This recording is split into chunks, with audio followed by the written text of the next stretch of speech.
Hello everyone, this is Serious Trivia. Welcome back to another episode of the Art of War Guide series where we discuss everything battle related for Total War 3 Kingdoms.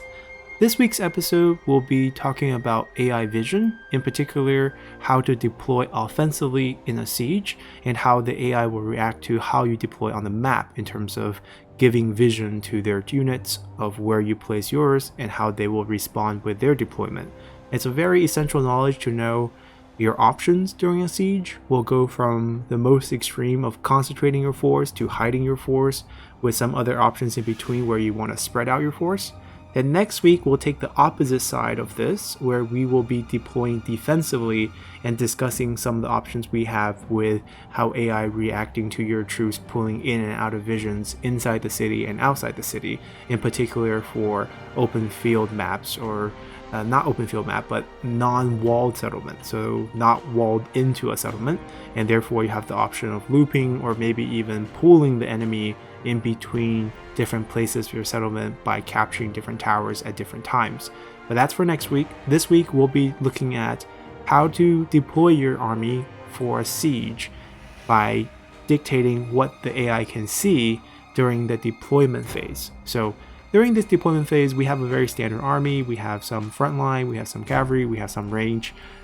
Pretty premium, but very standard. The enemy has what I created representing a typical garrison, so it's not very strong. This is custom battle. So inside, we have Taoqian with 6 units of territorial spearmen, very weak, I know. And you have Kongrong with 6 units of archers, also very weak. Now the settlement itself is quite high level, as you can see from the structures, and it also has a military infrastructure inside. So there will be 2 of those wall siege weapons being deployed on any of the bastions, and depending on where we deploy, they're going to be placed in different spots. So let's talk in theory of what will happen in different situations. So the first thing you want to do is look at the city. This one isn't very symmetrical. You have this bump here with a lot of indestructible walls because of the rock outside. So you cannot destroy these walls. So it's highly recommended you do not even attack anywhere close to these, because these towers will attack inside the city, making your journey inside much more difficult even if you breach the wall, let's say, beyond its range here. Then if you want to move to the city center, you either have to go really far on the left, or you have to destroy this one as well to not get shot when you're inside. Whereas most typical towers will not fire inside. So where's the best spot? Well, for this particular city here, this side is the best side, because you can attack either from this part or this part where you only have destroyed 2 structures, and the enemy forces have very narrow space to put all their unit. Therefore, if you want to use your siege weapon to hit them, you can do so very easily. So let's say we want to attack this side, just because it's more clear here. So the typical setup would just be move your army on this side, you would maybe put your siege weapon right up, and you would attack. Now this is assuming you don't have any of these siege weapons, because custom battle will give you these automatically, whereas in a real campaign you would have to spend extra turns to create them before you launch the siege. In my opinion, rather waste of time, because if you have trebuchets you don't really need these. Now, this is the typical setup. You use these, punch down walls, punch down towers, clear the way, let your insane Onyx Dragons clean out any of the enemy range before moving your infantry in to clear the way at the gates, and then flood the cavalry inside and win the battle. And if you put all your units here, visible to the enemy, where they can see them, what the enemy will do is they will deploy all their forces near this gate. They will put their siege weapons on these bastions in response, and they will leave maybe 1 or 2 units guarding this plaza inside, because after all, this is a walled city and it has a victory point. So if we do capture this, we will win the game if we hold it for 200 seconds.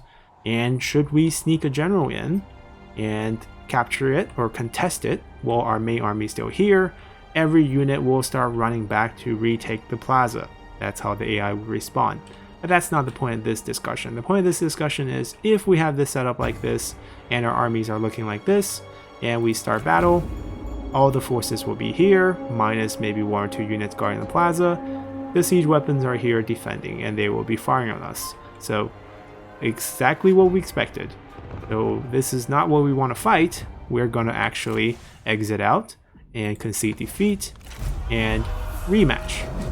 So there we have one setup, right? We did the setup right at the point where we want to attack, but there's a couple of problems. In this case, because the enemy force have a military infrastructure building inside and they have siege weapon on bastions, you really don't want to waste your precious shot trading fire with those very accurate wall siege weapons. Those wall siege weapons are some of the most accurate siege weapons I've seen in the game. They are not level 1, let's just say that. And if you want to trade fire with them, you're going to be taking a lot of losses and wasting a lot of your ammo. So the best way to deal with them is just to ignore them. Make them deploy them in an incorrect spot. So that comes to the point of what we want to bring up next. How to play with AI vision. Well, if let's say we showed all our units at one gate, they put all their unit at one gate. What if we don't show any unit at all? Go to the opposite extreme. So if we want to hide, you have to dump the siege weapons, right? Leave them there, don't be inside. Take all our army, and we're going to go all the way over here. There's a patch of trees right by, and we will put the army into the forest to hide. And if you place a unit here, you see the little eye, means they're hidden. Means we have a nice dense forest here. Just overlap your army, saves a little space, and make sure everyone is nice and cozy. And in this case, everyone's hidden. So what would the AI do in this case? Well, if we start battle, you see here, all the land forces are placed inside the plaza. And the siege weapons in this case is being very respectful. So typically in a campaign on legendary difficulty, what will happen is the AI will cheat and they will know your forces are hiding in this forest. I'm laughing a little because I've seen it happen a million times. And here we're on very hard difficulty because we can only do so on custom battle.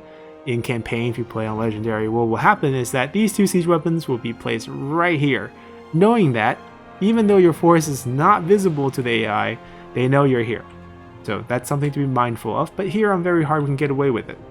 Their forces are concentrated in the middle and they're guarding a few of the main gates with the rest of them. And the second that our forces will show up, they will redeploy their forces to face us. But walled siege weapons are stuck there. They cannot be redeployed. Therefore, this one can only shoot this way, and that one can only shoot that way. And we're safe to just walk up to the spot and siege the town in peace. And we don't have to deal with them because by the time we take the square or wipe out most of the army, they will rout due to morale. So that's a very neat usage of vision here, just to hide your forces, even if they don't have these. If you want the enemy to be stuck in the center, let's say they have a huge army inside. We're currently trying to represent just a basic garrison plus maybe a military infrastructure garrison. That's 2 groups. That's why we get the siege weapons and 2 groups a unit. That's not a lot of men. If they have this setup plus administrator plus 3 generals with full retinues, you could have up to 42 unit cards of units inside a city. That gets very crowded. Now if they space it out on the walls, on the ground, that's not so bad. But let's say the same exact map. If we hide all our units, what would happen? Those 42 units would be all squished in this plaza trying to guard this. And that's our opportunity to unleash our siege weapons to pound them. Because at that density, you'll be doing massive damage. So that's an option you can have to force them into the square. Now you might be saying, okay, so we did this to hide our units. What if the forest is like in that corner? The siege weapon would take 5 minutes, 10 minutes to get to here and to hit the other units. And by the time we show ourselves, they will be moving. Yes, that's true. But there's a neat trick where we can speed up that time. So let's rewind by committing defeat, and I'll show you guys what we can do to modify this strategy.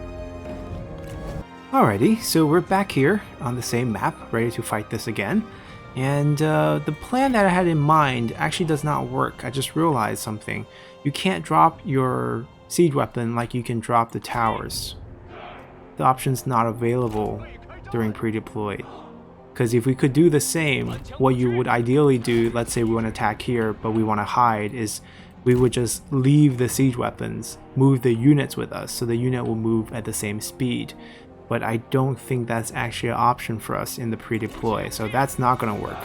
So I take it back. There's no way to speed up your movement of your siege weapon. That's unfortunate. But what we can do is we can hide them and make sure that if the AI is cheating on Legendary and put the units here, we have a way to get back without getting shot at. So that's what we're going to talk about now. So we're going to talk about two things here. Well, I'm going to drop those again. It's funny how we can drop that siege weapon, but not these, even though they're the same exact button. Anyway, so let's put our units back in hiding. And we can talk about what our options are here. So we mentioned if we put our units in hiding, and if you get nitpicky, you might want to like put your siege weapon, if you can hide them, as close to the... Can we hide them here? No, not enough tree coverage. But maybe here. Right, maybe here, right? And they turn off fire well so they don't give away their position at the start of the battle. And you place them here, and that way you only have to walk up to here to get your siege, or walk up to here to get your shot on the town. But what happens if the AI just knows you're here and put their bastions, put their siege weapon on the bastions on your side? That's not what you want to see. What you want to do to avoid that situation is simply pick out a general and put him on the opposite side. He's visible, so if you're the AI, what you see is Cao Cao sieging us. Let's put our units right here, because the enemy has concentrated their forces in one spot. So all the forces will be showing up here, all the siege weapons will go here to defend against Cao Cao. And Cao Cao will get shot by those siege weapons. They will shoot you. They're not archers, there's no ammo to be saved. They will shoot at generals even if there's other retinues on the map. And what you want to do at the beginning, maybe you want to be a little bit farther back, is just run to the edge and start circling back to your main force. It'll take him some time, but he's on horseback. He's probably one of your fastest units in the game. Therefore, you just let him do the legwork, get around, and get back to your force while you move your siege weapons up, knock down their towers and forts, and that way you have a way to gain access. That's the easiest way to defeat the AI vision cheating on you. Now, what else can you do with this strategy, knowing that you can show some and hide some?